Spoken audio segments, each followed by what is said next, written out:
livestream incident. This was one of the most horrifying YouTuber deaths ever caught on livestream. Valeria Marquez, born in 2002 in Guadalajara, Mexico, was a 23-year-old beauty influencer and owner of Blossom the Beauty Lounge. She had 200,000 followers on YouTube and social medias throughout, teaching viewers how to express confidence, embrace natural beauty, and turn simple daily routines into moments of self-care and art.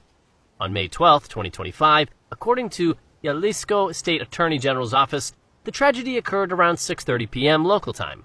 Valeria was inside her beauty salon in Zapopan, Jalisco.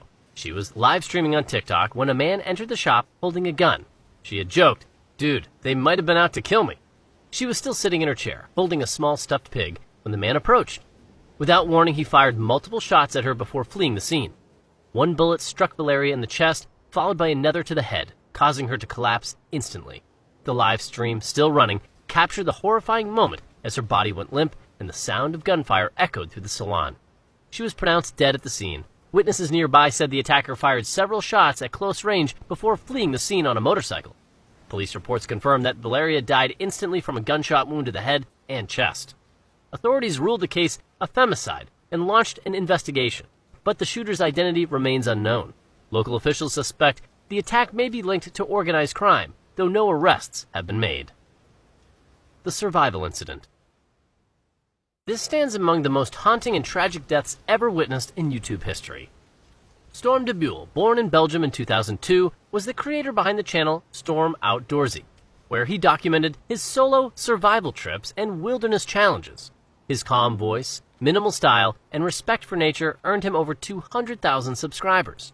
Fans followed his adventures through snow-covered forests and remote mountain ranges, admiring his courage to live alone in nature's extremes. In late October of 2024, Storm set out for a solo winter expedition in Sweden's Sarek National Park.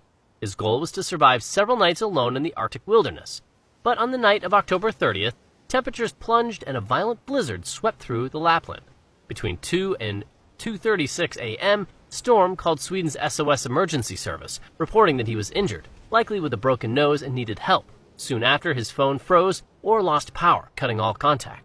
Rescuers were unable to deploy overnight due to hurricane-force winds and zero visibility. When the weather subsided slightly hours later, a helicopter finally launched and located his body at around 10:45 a.m., roughly 2 kilometers from his camp. Investigators concluded he had tried to walk towards his car, 14 kilometers away, but succumbed to hypothermia along the way. His frozen legs suggested prolonged exposure before collapse. 298-hour incident. Jean Permanovy's death is one of the most tragic in streaming history, shocking fans like no other. Jean was born Raphael Grabin on January 26, 1979, in Whippy, France, ran the popular Kick channel Jean Pormanovy. His content focused on extreme marathon live streams lasting several days. The channel had over 200,000 subscribers and 11 million views. His endurance challenges and his energetic personality made him one of the most followed French streamers. In August of 2025, Jean began a 298-hour live stream marathon on his channel.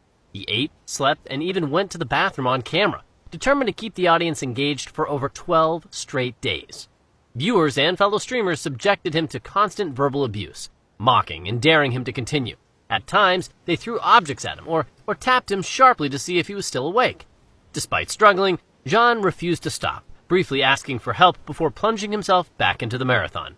By the 18th day, the strain had become unbearable. His body trembled uncontrollably, his speech slurred, and his eyes grew glassy. Then, in front of thousands of live viewers, he suddenly collapsed in his chair. A bottle was thrown at him, and a streamer struck him to check if he was still responsive. But it was too late. The live stream continued for several agonizing minutes before being abruptly ended. Hours later, his colleague, Naruto, confirmed Jean's death. Medical reports later concluded that the combination of extreme fatigue, relentless stress, and physical strain caused his organs to fail, and there was no foul play involved.